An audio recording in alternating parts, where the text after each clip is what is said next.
and those making a difference in our community.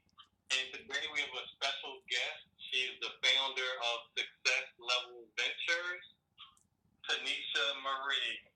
Hey guys, hey guys, hey guys. How are you? How are you? I'm happy to be here, with you guys today to share some information, about me and, what I do and how I am impacting the world. Okay, great. And just for everyone who doesn't know, so I first interacted with Tanisha Marie on Instagram. This is probably one of our first times really speaking.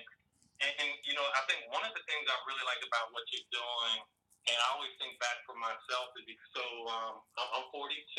Mm-hmm. But when I was in middle school, high school, and early college, like I never saw a lot of entrepreneurs. I never saw a lot of people who were talking wealth building, legacy building. A lot of people I met, were always talking about, get a job, work for 40 years, retire, pension. And I think we know a lot of that does not exist now. But before we get into that, I'll just allow you to introduce yourself. You can just give us a brief background. And, just how did you get that entrepreneurial spirit into what you're doing now? Well, I started, I want to say about when I was in high school. My mom, she taught me how to crochet, and it was a hobby for her. But she was good at it, and she always did it. And she said, "Do you want to learn how to crochet?" And I said, "Yeah." And she taught me how to crochet. So like I said, she used it for therapy. And one day I was on the bus going to school, and my friend said, "Could you make my grandmother a scarf?"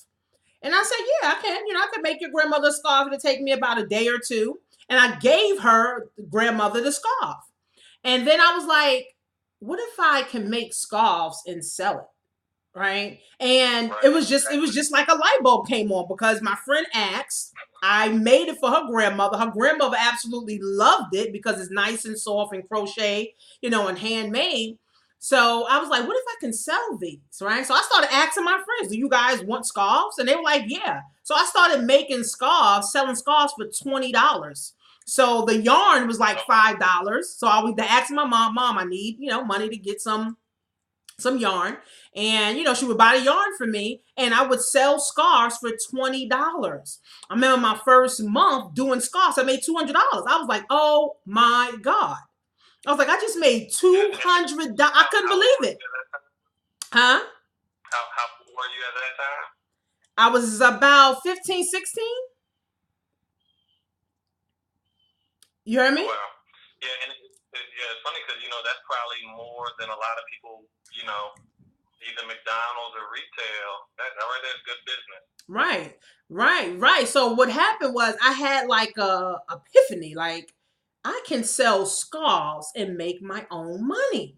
So I started doing that from, like 10th grade, selling scarves, selling scarves, selling scarves. And then I got into selling pins and I was selling paper. So I got this spirit and I was like, wow, I can create my own income. I can create my own money. So I thought I was rich, $200. I ain't had no bills to pay, nothing. I was just doing whatever I wanted to do, with the money. So as I grew up, and then I had to go to college and stuff like that, I still was selling scarves in college. I still was selling other stuff, in college. I went through college. I got through college. Then I became a social worker.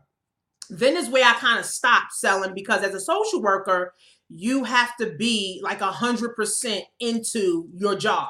Where I had over 300 kids I had to see every month. So I really didn't have time to be creative anymore. I didn't really have time, to create the scarves or make the hats or whatever. So it was kind of like, you know what? I'm not going to do it. Right. But what happened was the job got so stressful. I used to suffer from anxiety and it was terrible. And I said, you know what? I don't want to do this anymore. Right. And my cousin introduced me to network marketing a few years back.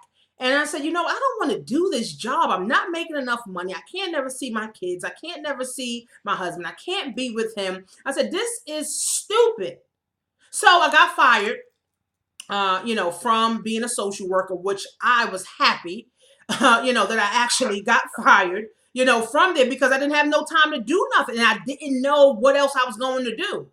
So once I got fired, I collected unemployment. I dibbled and dabbled into real estate. I made some money, into real estate, but I said, I don't want to be hustling, going back and forth, showing how I don't want to keep doing that.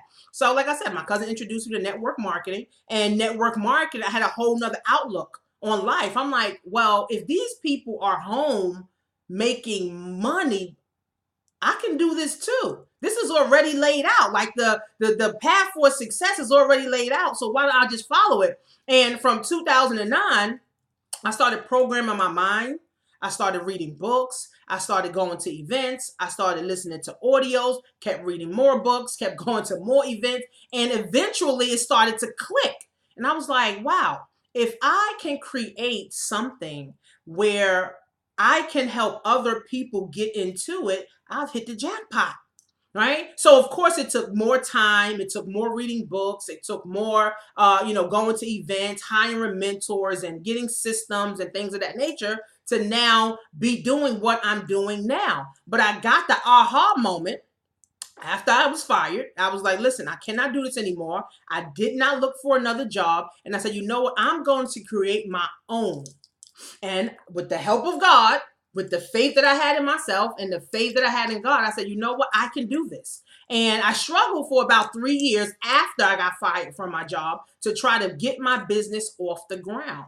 But I eventually did it because I stuck with it and I kept going and I kept reading and I kept being around the right mindset of people. So eventually I'm doing it full time, right? I remember one of my mentors telling me that, Tanisha, you need a vision, right? And she would say, in order for you to even go anywhere, you need a vision on where you're going. You need to know where you're gonna go. So I had to create me a vision board. I put a house, I put a Mercedes Benz. I said, I want to make $10,000 a month. So these are the kind of things that I had on my vision board when I used to live in the basement after I got fired from my job.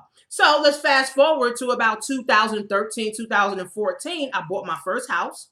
I bought me a Mercedes Benz. I'm making well over $10,000 a month now from home. And now my goal is to help more women to now become stay-at-home moms, making money from their cell phone.